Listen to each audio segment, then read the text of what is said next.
इसमें बहुत सारी चीजें कही जाती हैं।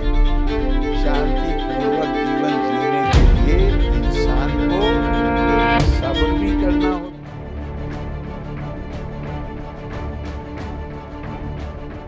Honorable Governor, welcome to Asianet News. Thank you very much. Appreciate your time. Thank you. It is our 75th year of independence, but right now we are seeing students on the streets protesting, demanding the right to wear a piece of dress. How do you view that? Well, as far as the question of students being on the street, that only shows that India is a truly democratic country and the largest democracy in the world.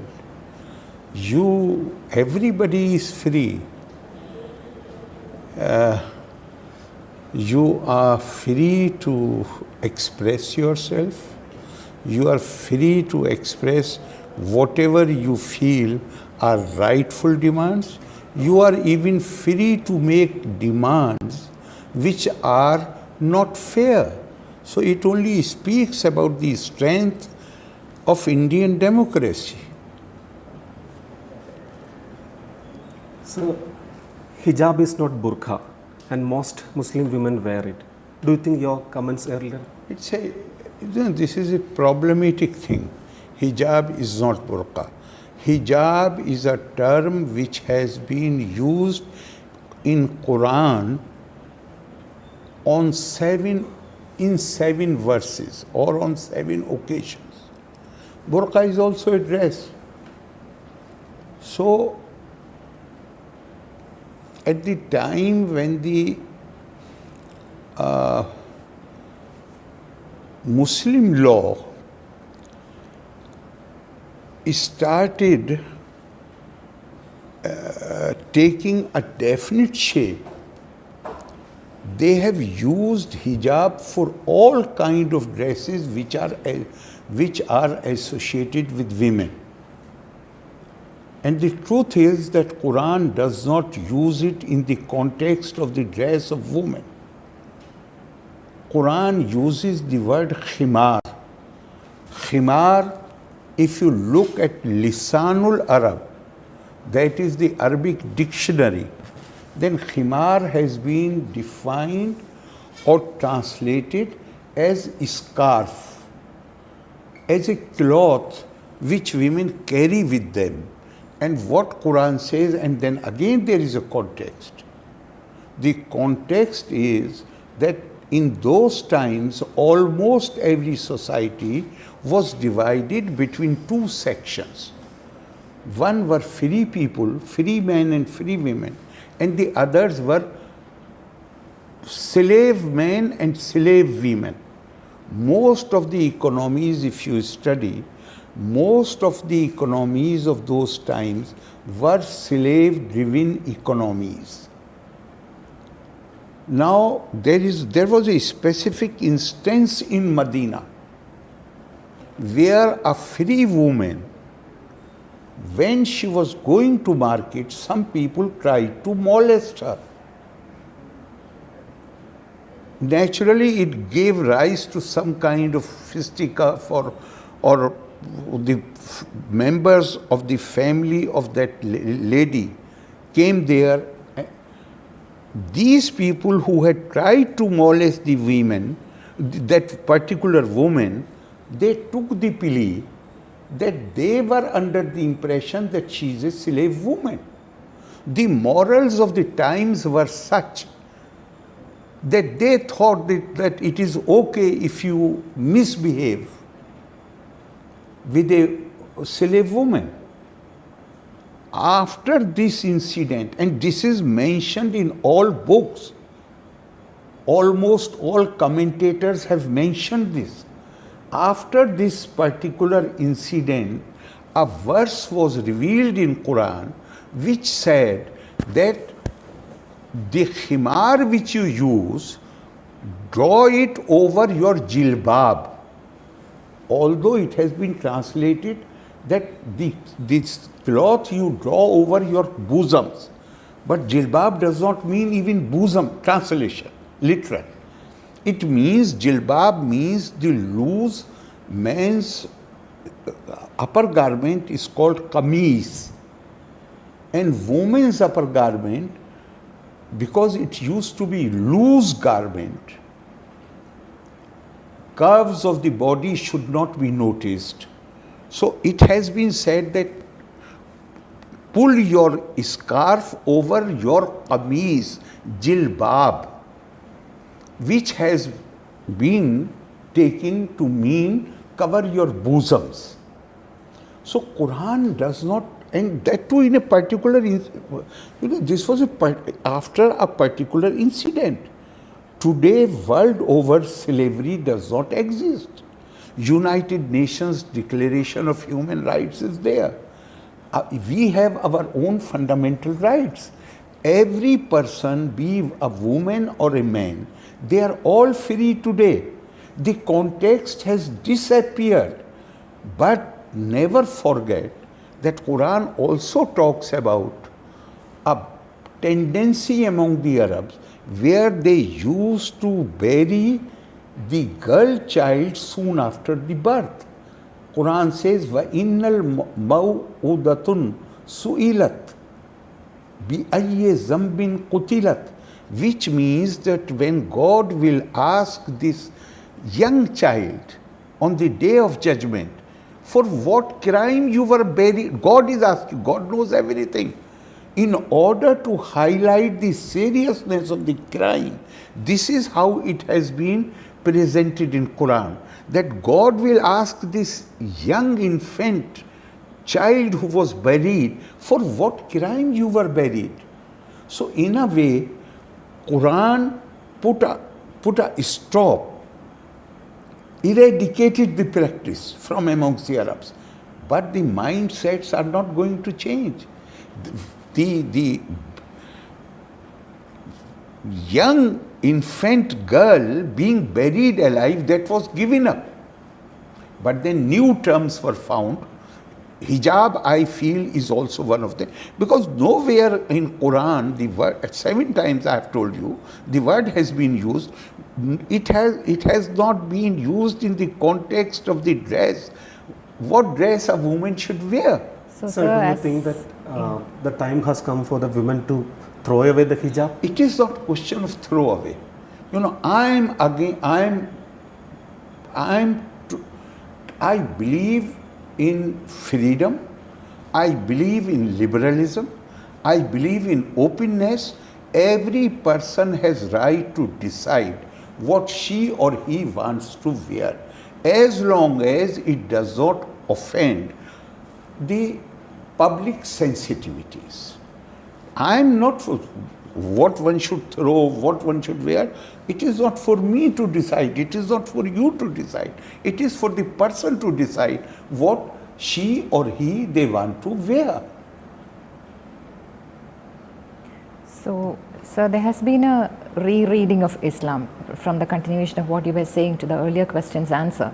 There has been a rereading of Islam, of being in Islam, like certain traditions and customs are returned or reinvented, like the way hijab was reinvented in the recent years. No, not in recent years. It was done. It started being introduced at the time when the followers of this young religion overtook both the existing empires in the neighborhood. There were 2 empires. The Roman Empire, which was known as Byzantine Empire, the Iranian Empire, which was known as Sassanid Empire. Barely 12 years after the death of the Holy Prophet, the Arabs took over both these empires. Now, keep in mind that Arabs considered themselves culturally, civilizationally inferior to both the Byzantines and the Iranians. They took over the empire. Now they became the conquerors. And the term which has been used in Quran, Ahle Kitab, particularly for the Jews and Christians, What does that denote? It denotes they are the people who have the knowledge, who have the learning, whereas we do not have. So the conquerors, because they had this thing in their mind, therefore, although they had conquered them, they started imitating them in cultural matters. They started adopting the cultural values of the conquered people. And the Byzantines and the Sassanid both, if you read history, they used to take great pride in the fact, particularly the elite of that society, that our women do not step outside. Our women do not work. Our women live a comfortable, luxurious lives. They manage at the most with the help of the servants, they manage the home only. They used to take great pride in that. Justice Amir Ali, his book Spirit of Islam is considered a classic. He was judge of the Calcutta High Court, and all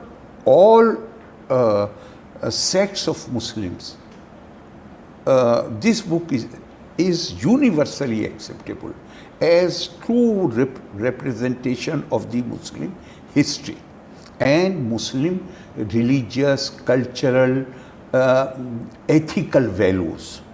Justice Sayyid Amir Ali in his book has written that although they had started imitating the cultural values of the Sassanids, Iranians, and the Byzantine Empire was Christian empire.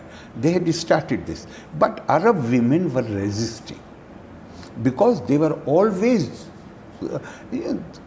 their culture was different. They possibly, as far as physical labor is concerned, they did more than men. And even when the Arabs fought among themselves, both sides used to take their women with them, who will play music, who will sing very, very motivational songs. They even in the battlefield they used to be present. So they were resisting. But during the reign of Walid II, who was an Umayya empire, he was the kind of man who used to go to market only to spot beautiful girls, women. And from there he will pursue them up to their homes. So Justice Amir Ali says that it was because of Walid, they have already trained to imitate the Byzantines and the Sassanids. That had already started. But it became a necessity during the reign of Walid, who used to chase these women, harass them, and then will try to take them into his haram. So you are saying the political narrative of Islam changed over... Naturally. Everybody admits that. So that is the history. It has not happened recently. Like I will give you another, before I come to the other point, I must also remind you that I have said earlier that they used to feel culturally and civilizationally, the Jews and Christians particularly, they thought they are more civilized, more cultured. And among Jews, even today, there is a sect who are called Orthodox Jews. The Orthodox Jews, for the Orthodox Jews, the hair of the women on her head, they are like her private parts. A Jewish, Orthodox Jewish woman will never display her hair. She always uses a cloth which looks like a turban. And in public, when she appears, like other parts of the body, which are considered private, her hair is also covered. So, and here this trend had started that they are culturally superior, therefore we must adopt their practices. That has also played a part in it. So your statements based on your deeper understanding of the Holy Book is often criticized or opposed by Indian Union Muslim League and other Muslim organizations. Sir, how are they opposing this based on the same Quran you believe in? I shall be extremely thankful to them, and I do not know how to put it. If they quote one verse from the Quran, they only say we are saying on the basis of Quran, but they have never, I'm seeing this since 1986, since Shabano case. In fact, they had painted me so black in the early years that nobody was ready to listen to me. But when how things started changing, the Muslims started asking these people, they said, you say he speaks against Islam, but he is always quoting Quran, whereas you never quote Quran. So I do not want to indulge in this debate with the political parties. That is not my job. But one thing I can tell you, they only use the name of the Quran. They never quote from the Quran. If they quote it, I am not challenging them. I will go to them. I will say sorry for whatever I have spoken, and I will thank them for educating me. So you mentioned earlier about turbans. So my question is, can a state prescribe some religious practices as essential or non-essential? If I'm not mistaken, you earlier pointed out that some essential religious practices like the turbans for Sikhs that can be allowed. No, so this is not what I have said. What I have said is that we have a provision in our article which ensures freedom of conscience, which means freedom of faith, freedom of religion. Now, everything is included in religion. And you can claim anything that it is part of your faith. So, Supreme Court has already laid down the essential practices test where the protection of the state will be available. They will look into the matter, and if they find that something is essential, intrinsic, integral to the practice of the faith, then that, whether it is a custom, whether it is a ritual, whatever it is, it must receive state protection. Islam, don't go by my opinion, don't go by the opinion of the others. Islam itself has laid down what are the essential, intrinsic and integral principles or pillars of Islam. Number one is affirmation of faith, which is called Kalma-e-Shahadat, where you declare you believe in one God, you believe that Muhammad is the messenger of God. Second, offering prayers at regular intervals. Third, fasting for a month in 1 year. Fourth, charity. Although the general practice, in fact, people do not even know that Quran does not prescribe 2.5% out of your income. It is only the jurists who have decided this amount, that whatever you earn, whatever is your wealth, 2.5% must be spent on poor, on deprived, on widows, on orphans. What Quran says? Quran says, clearly Quran says, وَيَسْأَلُونَكَ مَاذَا يُنْفِقُونَ. People ask you how much they should spend. Qulil afwa, say to them anything and everything which is beyond your own personal needs. Quran does not say 2.5%. It is only the jurists who have decided 2.5%. Quran to says that you should not acquire wealth. Whatever wealth you acquire, you spend on the poor. For that, they will not say that it is essential. Quran disapproves luxurious living. It says that, Quran does not say, the prophetic tradition says that whatever I am doing, I am working hard during the day. I earn some money. I buy food with that money for my family and myself.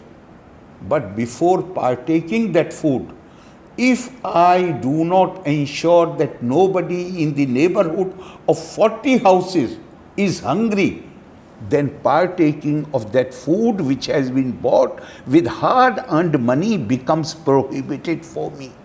They don't talk about it.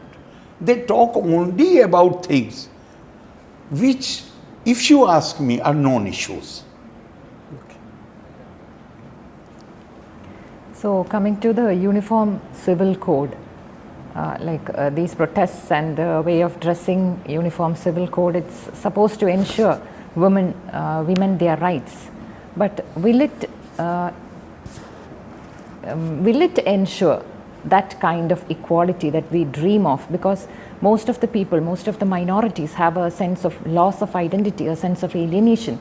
In India, it happened after Babri Masjid maybe. In the West, it happened after September 11. It aggravated. So, will UCC You are mixing. ensure? You are mixing too many issues. Then the reply will become very big. So I will take uniform civil code. Uniform civil code. The purpose is not to obliterate anybody's identity. The purpose is not to create that. The uniform civil code cannot become basis of. That is the only instrument through which we can create unity. How does that happen? We have a uniform criminal law, or we don't have. We have uniform commercial laws. We have every law we have common.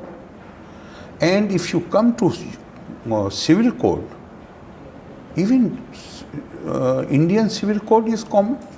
Only a portion of it that deals with marriage, succession, inheritance, divorce, things like that, there the separate laws, only a part of the civil code. Now, I ask myself this question, that the Hindu code bill is not only applicable to Hindus, it is also applicable to Sikhs. Is it or not? Yes. Buddhist, in the same way, the Islamic. Buddhist, Yes, exactly. Jains, Yes. their identity has been obliterated? No. I ask you. Why? I mean, not just Buddhists and Sikhs and Jains, even among Hindus, the law has not been able to create unity of practice and ritual. The relations with which marriage is permissible, from Konkan down to deep south, if you suppose you tell a Brahmin in Uttar Pradesh that marriage with mother's brother happens, then what the man in say in UP, the Brahmin in UP, what he will say? Exactly the He opposite. will say this is The primary sin. the definite path to hell. Yes. Even among the Hindus, it has not been able to create unity of custom and rituals. Then why anybody should be fearful? So, The purpose of uniform civil code is not to deal with the customs or the rituals of any community, that they are not going to be regulated. The purpose is to create uniform or similar rights and obligations which arise from marriage. That's all. So it is For better- instance, you have uniform civil code, but is uniform civil code going to ask a Muslim not to pay meher to his wife? No, they can't. Can't. Not possible, because these things you cannot regulate. Law is not able to. We only try to create a semblance of stability, because as far as personal matters are concerned, for instance, I'll tell you, polygamy is not permissible. under many laws, many countries. But the people have found a way out. These things are very difficult to. After all, our Supreme Court has also recognized the live-in relationship. Yes. And this man who has a live-in relationship, he may be having a wife earlier. So these things are not regulated by law. The only thing which law can try to achieve is that the rights and obligations which arise from the fact of marriage, they should be uniform. Additionally, you want to do something, you want to pay. Today there is no uniform civil code. I ask you to conduct a survey, how many Muslim husbands pay meher to their wives? The first thing which they do, I do not know about the south so much, but north I know. In fact, it is why I should say that I know. Most of the cases of marital dispute among the Muslims, it is only after the divorce that the question of meher is disputed, the matter goes to the court. Why? If you go by the true spirit of religion, then meher must be paid before consummation of marriage. And not that people do not know about it. People know about it. They know that it is not permissible for me to touch her without paying meher. So what the Muslim bridegroom does normally, the first thing which he says to his wife, before touching her, he says, maaf kar do. And she is also ready to say, because she has knowingly married him. She knows that the practice is such. So instead of creating awareness about saying to the Muslim bridegrooms, Muslim men, that listen, the religion demands that you should pay the money to the woman before marriage is consummated. Almost all functions of the central government have a Hindu ritual. We often see persons holding constitutional posts, flaunting saffron robes in public. We have a prime minister who is the master of ceremony, and when the Bhumi Puja is conducted in Ayodhya. So isn't the apprehension natural, sir? What apprehension? Apprehension that this would lead to curtailment. I don't remember it, but I will read you.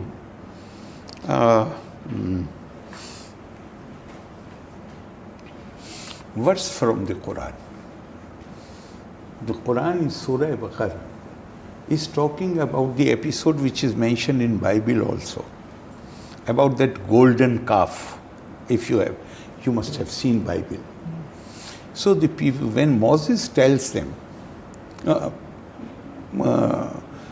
to make some sacrifice, then they say that of what color it should be. Then according to Quran says that it should be of saffron color, the color which is most pleasing to eyes. For you, saffron has religious overtones. For me, saffron is a color which is pleasing to eyes.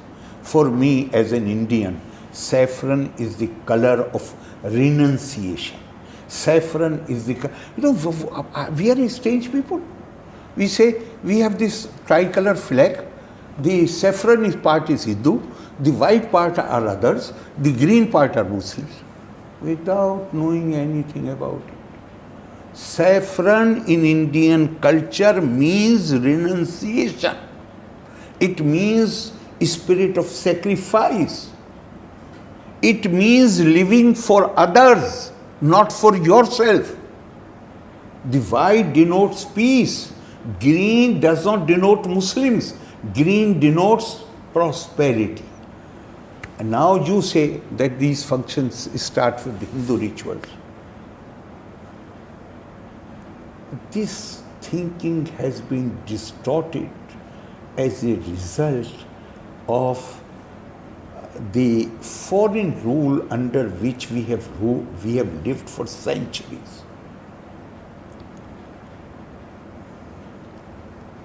Indian religion, if in fact this term we started using it in the sense of religion. Dharma is not religion.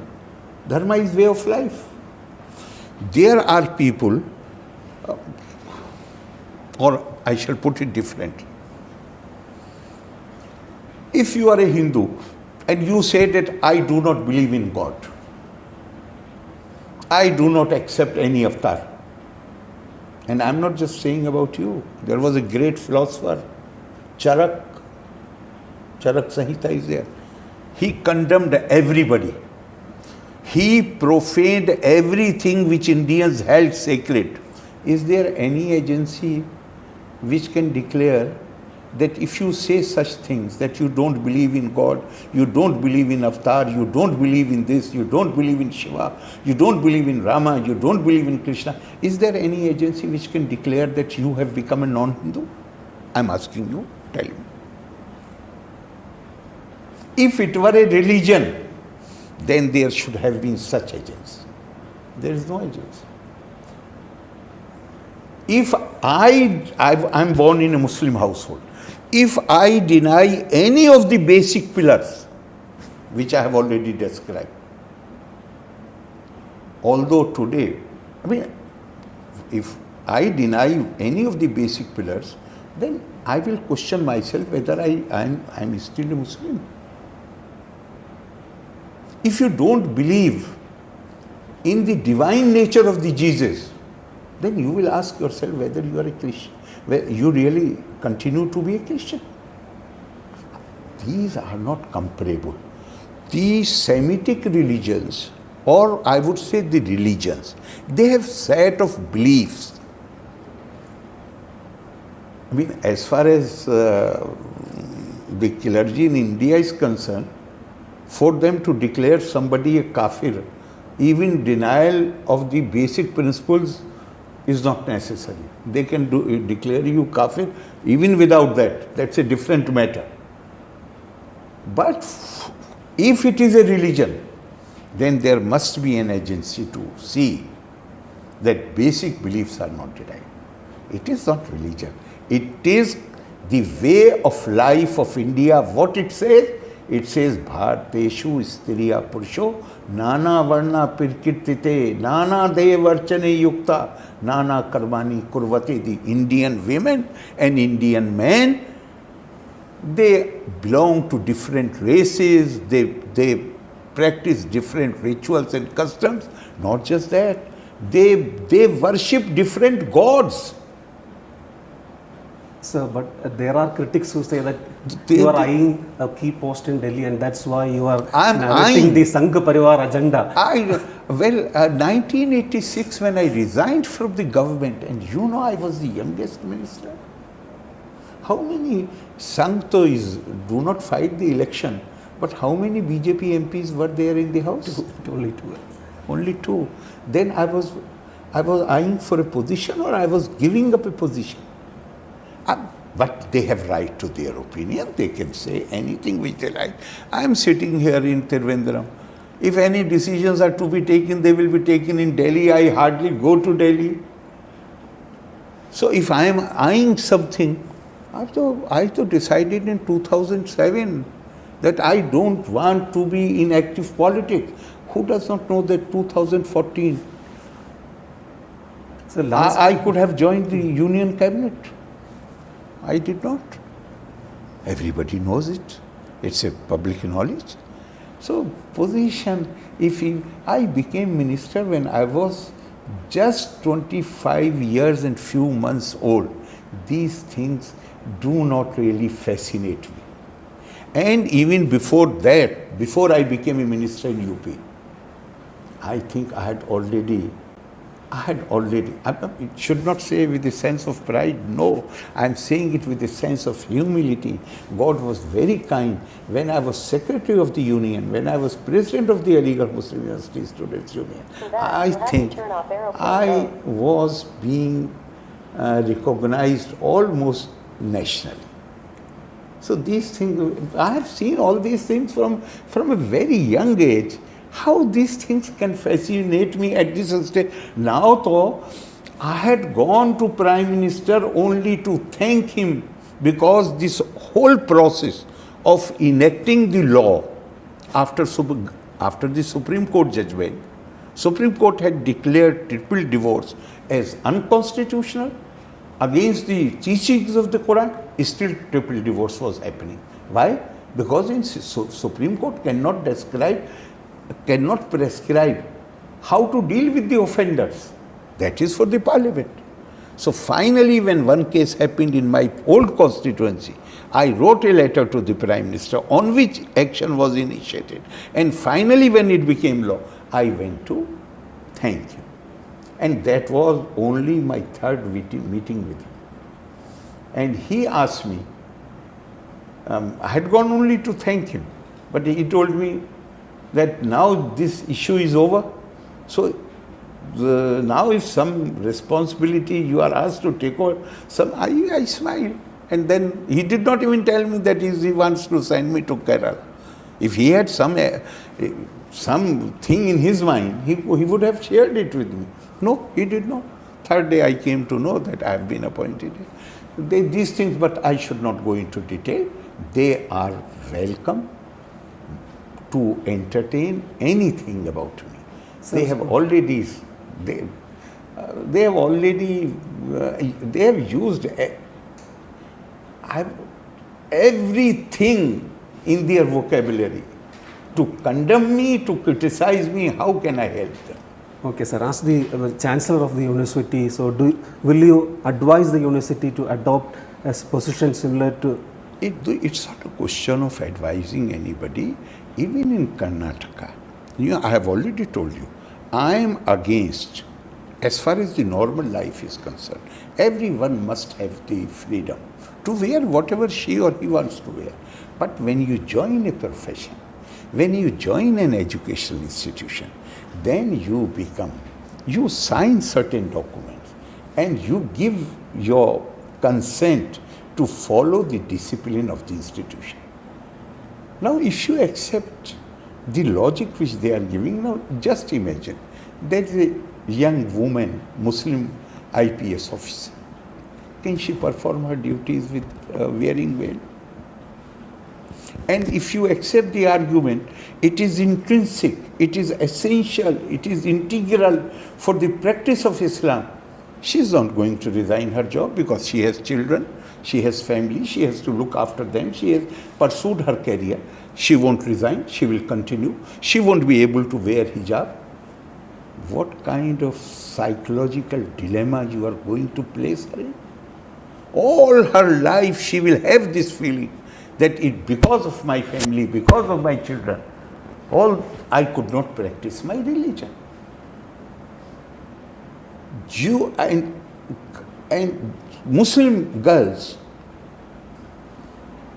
in the college wearing hijab for 6 years, 8 years, till they do PhD, till they do some professional course. When they come out, which companies will be ready to give them jobs? And if they are wearing for 8 years, 9 years, then they would also like to wear when they when they pursue some career. How many companies will be ready to offer them jobs? And how today we have this great feeling of pride when we see our young girls flying fighter jets. So you want to close all these doors to Muslim young girls? So you have written to CM on several issues like the interference in universities. So Yes. I'm asking whether will you write? I still say that any executive interference in the universities, institutions of higher learning, stings in the nostrils of all those who attach certain sanctity to academic excellence and research, and who believe that universities and colleges and classrooms, they are actually marketplace of ideas, and they should be allowed full freedom to blossom. Even today I feel that universities must be totally free from the interference of the executive. I do not say that there should be no political activity. Political parties should help the students in creating platforms where they can develop graces of mind and virtues of spirit. Universities should not be used to create the cadre for the political parties who are summoned on the occasion of the public meetings to raise slogans in favor of some leaders or against some leaders. That is not the role of the universities. So finally, one question also. Last day, Uttarakhand Chief Minister said that if BJP is voted back to power in Uttarakhand, they would implement uniform civil code there. So do you think that in the build-up to 2024 polls, this will gather momentum? I have already told you, even those who publicly oppose uniform civil code, when they enter upon office, they take oath of the Constitution. They will uphold the Constitution. And what the Constitution says? Constitution makes it obligatory, if not immediately, but at least march towards having a uniform civil code. How uniform civil code can be a subject of contention? The only thing which we will have to ensure is that whenever we frame this law, we will ensure that the law does not ask anybody to do something which is prohibited by his faith. Or law should not stop anybody from doing something which is prescribed by her faith. It's very easy. After all, I ask you, after all, Muslims are living in America or not? They're living in Europe or not? They're living in Turkey or not? They all have uniform civil code. So if that is essential to the practice of religion, then why these people do not give a fatwa that it is not halal for a Muslim to go to America, to live there, or you can go there only as a tourist? Why don't they give the fatwa? The Law Commission says that there is no consensus on UCC, and that is why are we ready as a society culturally? That is Law Commission's opinion. I am not saying that. I am merely saying that this host which they are using it as something to frighten the people. This is not right. Because even as member of the assembly, you take the oath that you will uphold the Constitution. When you oppose the constitutional objectives and constitutional goals, you not only violate the constitutional morality, but you are also violating the oath which you have taken.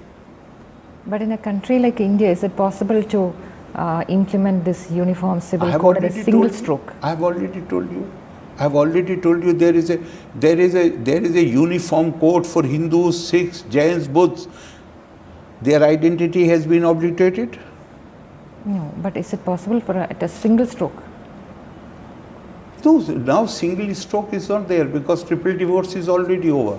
And Supreme Court, while hearing there are only two features which are different from others: triple divorce and polygamy. Triple divorce has gone. One thing is left. Supreme Court has said that we will hear it later. The petition is alive, don't forget. After that, what is left?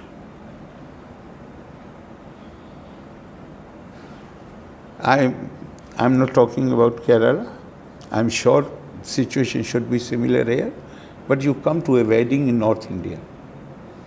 Same songs are sung.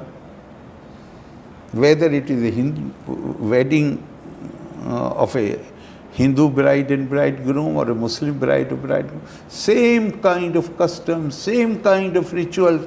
Almost, if you maybe in Western UP, something may be different. But if you go to Eastern UP, even the food is same. I mean, necessarily non-vegetarian stalls will be there. Vegetarian stalls will be there. Everything in any case. Amir Khusro's songs which were composed by Amir Khusro to be sung at the time of the marriage, they are sung across the communities. Kahe ko biyahi, I do not know whether the south also it is. It has been adopted. Kahe ko biyahi bidesh sun babul mere. Everyone, and right from Pakistan. Exactly. Right from Pakistan up to Vindhyachal, every community, they sing the same songs, same customs. How we are different? Then why is there so much of opposition against Uniform Civil Code? What will you say to the students who are protesting in Karnataka? To the students, I will come later. Don't mix up with the Uniform Civil Code. But Uniform Civil Code, I will say, at the time of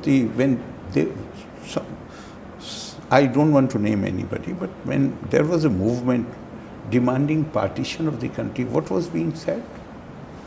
Muslim identity will be in danger, Muslim religion will be in danger, Muslim culture will be in danger, Muslim language will be in danger, everything will be in danger. And ultimately what happened? After 30 years, people from you have not been affected by the tragedy of partition. No. In northern India, it was not only the partition of the country, the families were partitioned. And it did not take even 30 years for people generally to realize what a blunder we have committed.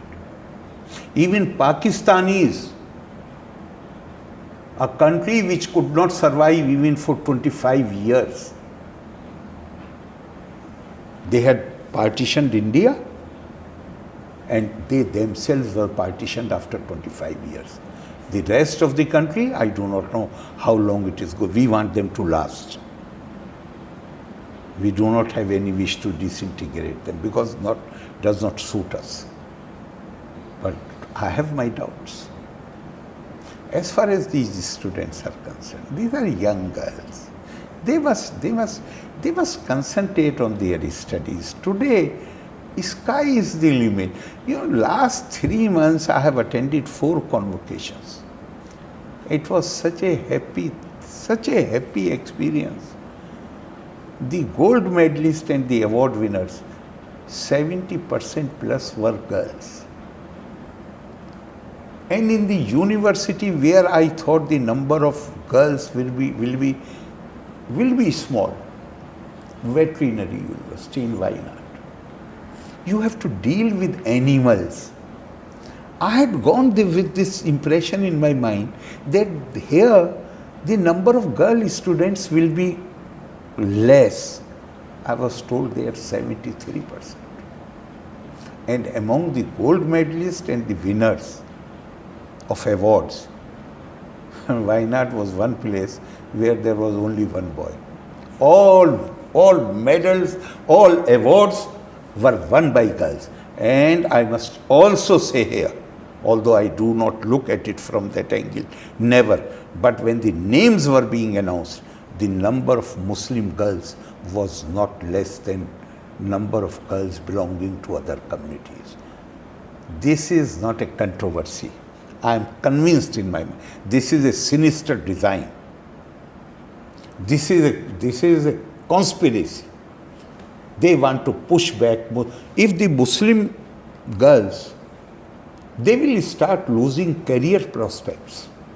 Their interest in education will diminish.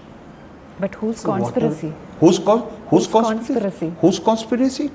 Those who are saying that it is essential and intrinsic to the practice of Islam. Islam does not say so. Why do they want it? They want it. Why they want it? Triple divorce. So answer is there. I have already told you they used to bury young girls. They want to suppress, they want to oppress, they want to dominate over women.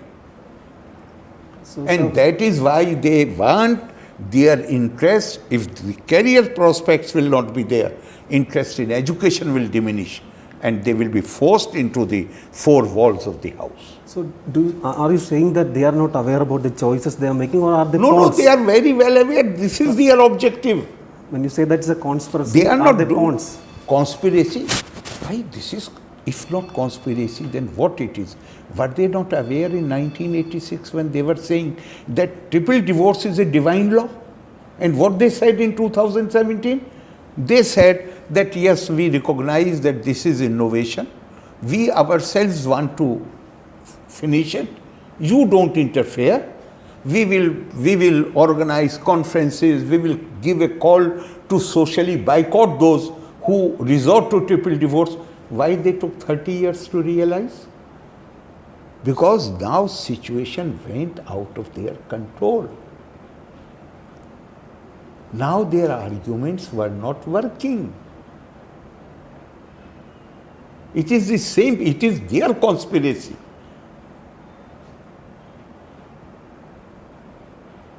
Ayodhya used to have, it's an out of context question, Ayodhya used to have a temple and a mosque side by side. They used to live in harmony. Never.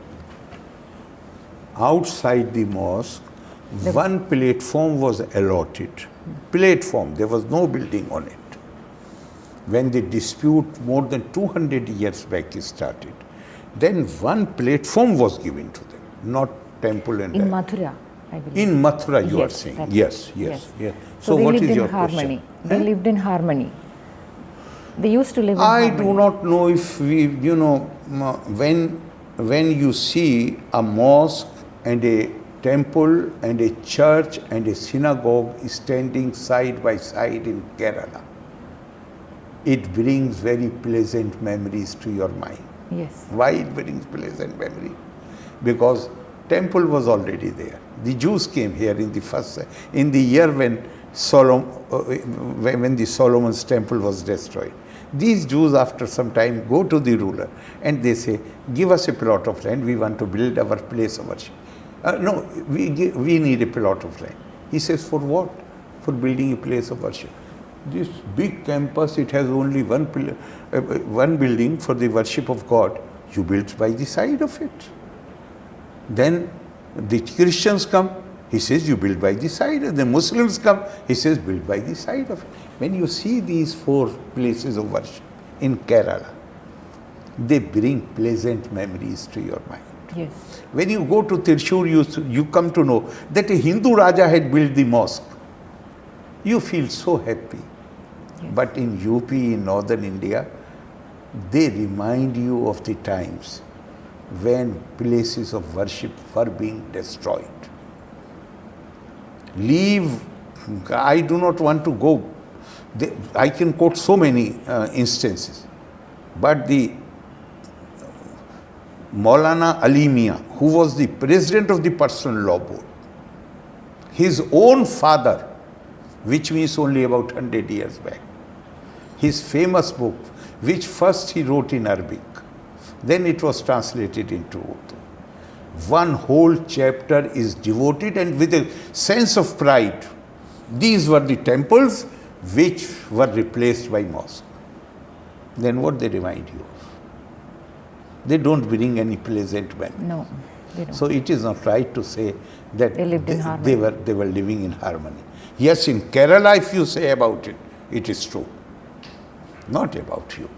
UP, or not just UP, northern India, they remind you of the times when you were being humiliated, your places of worship were being destroyed.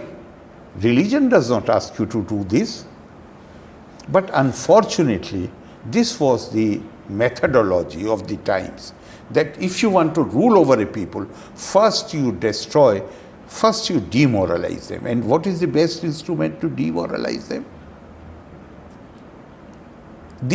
Destroy the places or icons which they invoke for their safety, and then give the argument that these icons cannot save themselves, how they will save you? So please do not compare. Yes, Kerala, if you say, I feel so happy, I am ready to go every day to see these icons. I love them. So I think we'll wind up, sir.